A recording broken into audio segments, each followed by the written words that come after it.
Metalheads, welcome to Graphic Metal, where metal is celebrated with design in mind. Today, got another Graphic Metal reviews. I'm feeling under the weather, so mind my voice. This is for the album Helldorado, not Eldorado, Helldorado by Spiritworld. Disc number 3 for the band, coming via Las Vegas.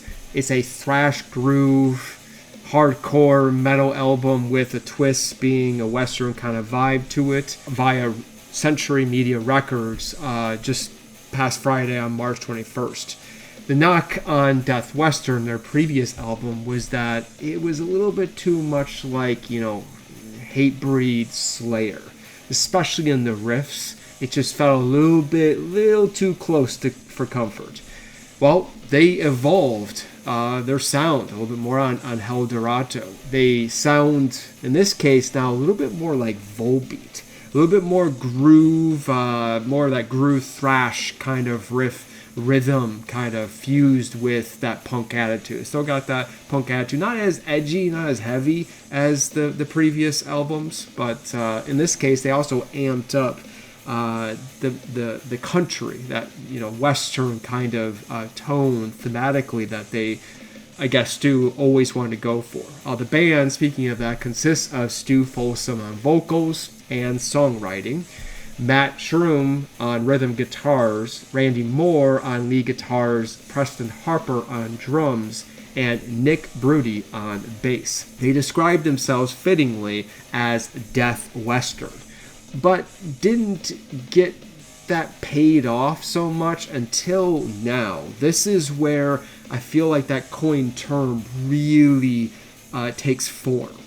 They pay homage to then the inspiration from Volbeat, and obviously in this case they're using then that style being western kind of, a little bit more of the slower pace and the acoustic, and as if you're just at a campfire, in the desert with your horses and your butts, right?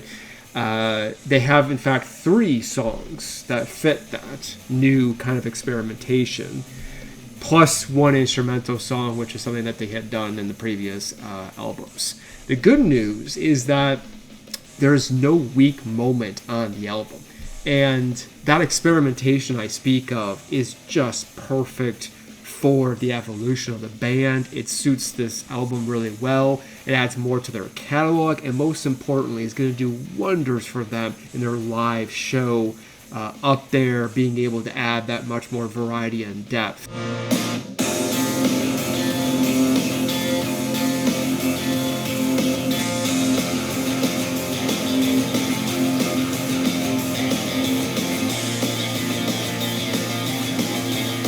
Hear me talk about this all the time. If you want to be great live, you gotta have variety in songs. Like, I don't care what style of music you make, and that even includes death metal. You can't just have the same songs with the same pace over and over again. It's also been always my knock on growler singers, right? Growling exclusive singing, right? Yes, growling fits perfectly in certain moments in what your story is trying to convey, but to do it all the time, it's just too boring and dull. Like, it's just, especially live, who wants to listen to that for 2 hours? Like, it's just, maybe it's just me, but to me, like, you gotta have that change of pace.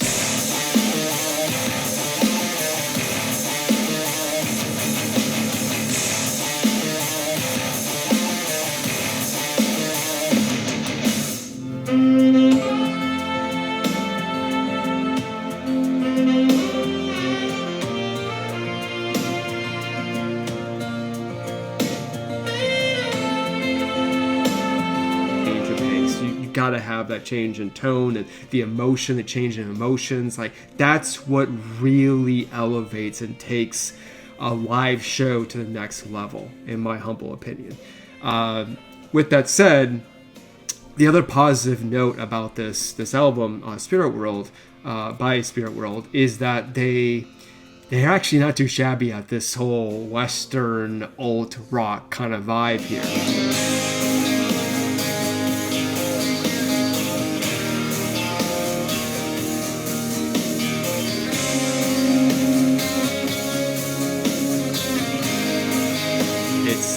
major props for them doing it. They didn't have to do that. They could have just rode like the theme packaging wise, or fashion wise, or however which way they wanted to. They didn't have to necessarily go the extra mile of experimenting on the actual songs, or just kind of fuse it with some intro outro songs, or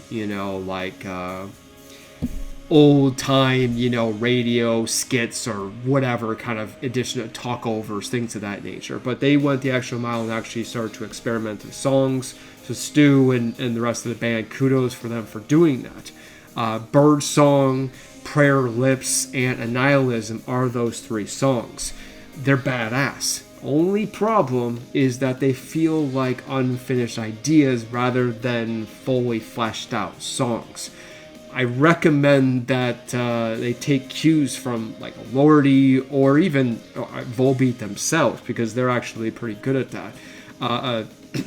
Again, the concept of it and the direction of it is amazing, and what's there is perfect. It's rhythmic, it's interesting, it's catchy, it's all hell, it's memorable.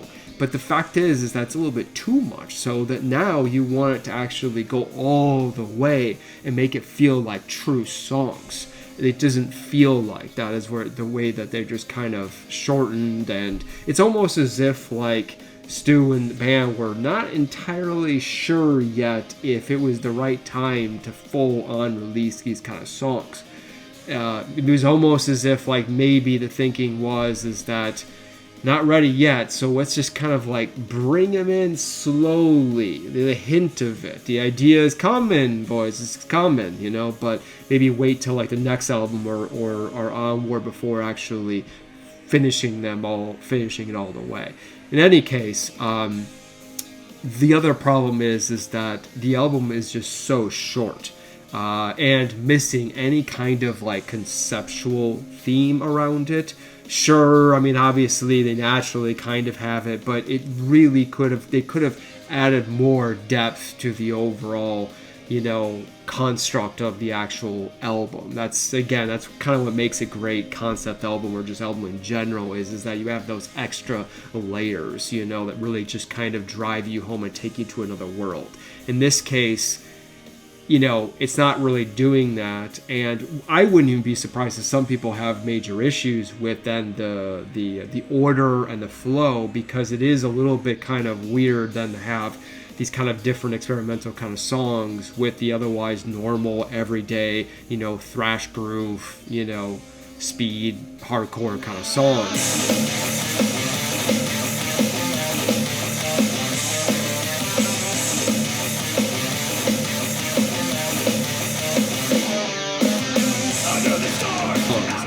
It is a little off-putting unless they really pay home the concept and the theme.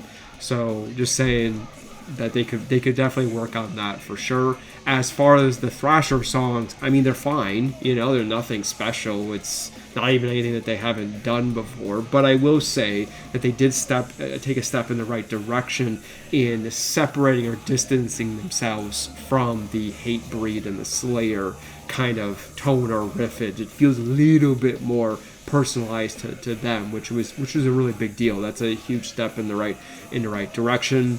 But that experimentation, that's really kind of the secret sauce. Not to mention the excitement, honestly, of where this Pale Horse Death Rider will lead to, right? As for the branding, that's the other big part of the band, and they love their puns, play on words, and so I love the theme. I love the title of the album, Helldorado, obviously a play on Eldorado, and also the style that's giving to it. We'll come back to it, but as far as like from a technical standpoint, it's well done, and it's cool. It's interesting to have the album title, the letters being formed as if it was a giant rope, which is fitting for theme.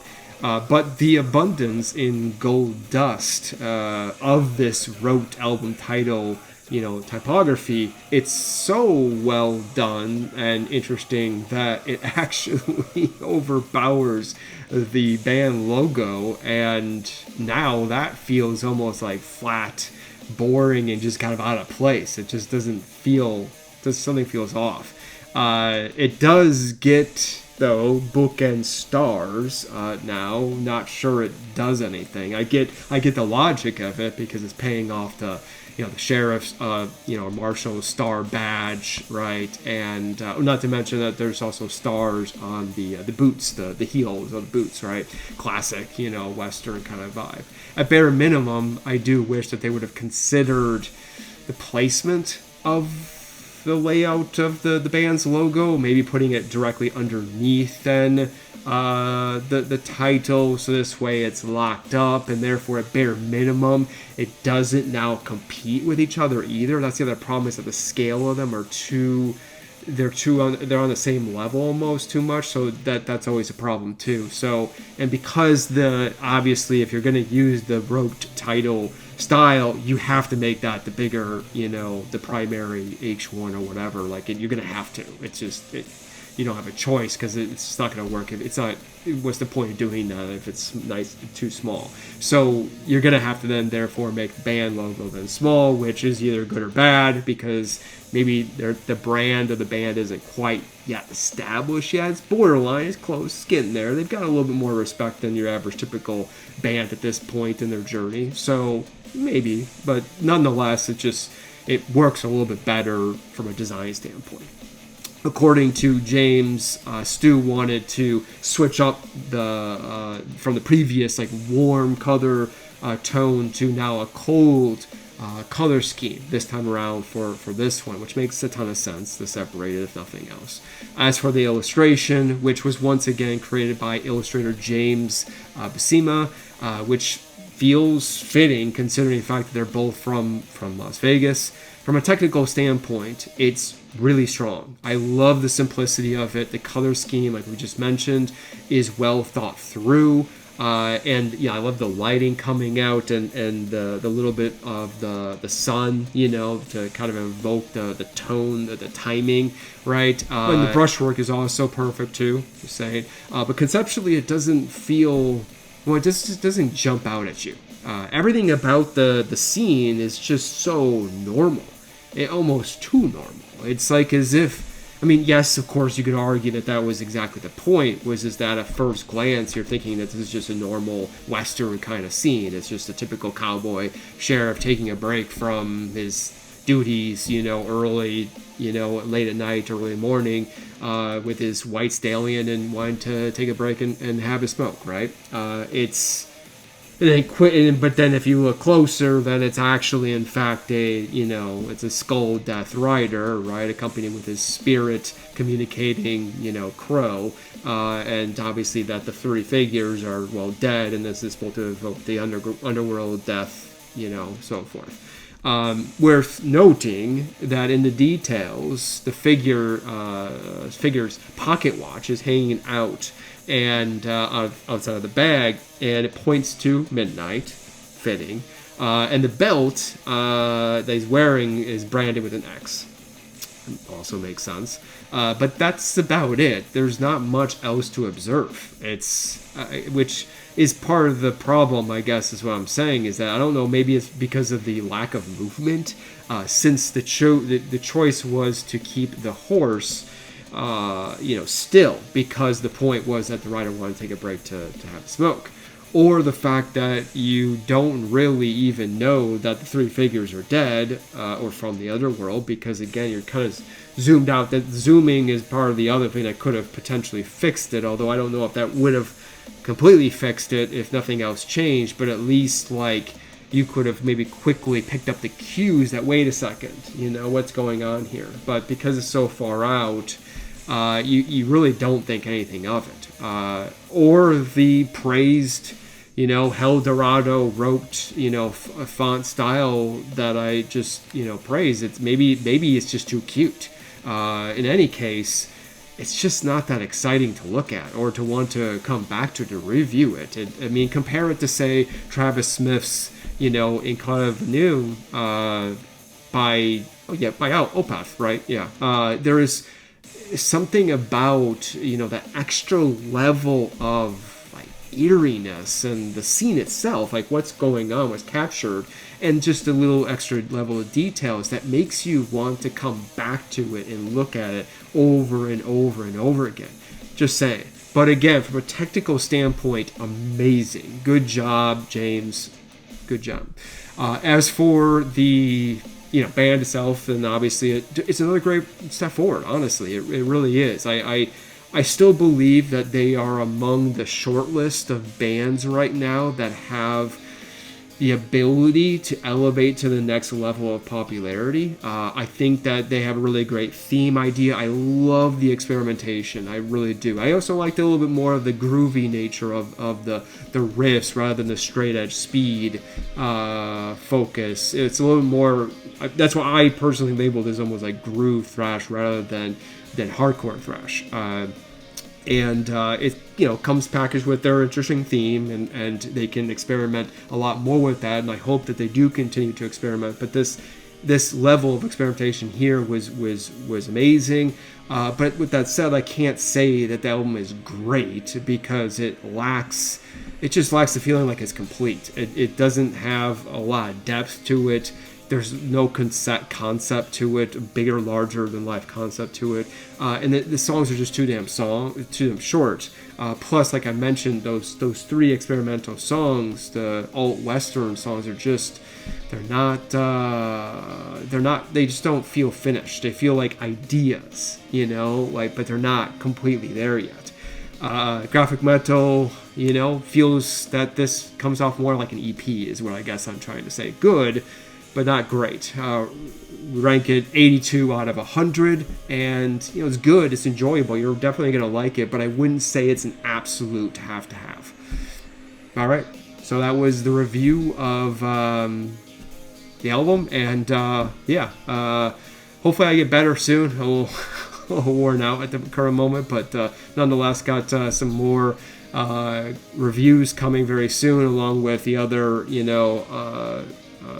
episodes on Ghost and obviously Dream Theater and much more ahead. So until then, you've been watching Grafikmetal. I'm Veer Von Wright. Cheers and keep on rocking.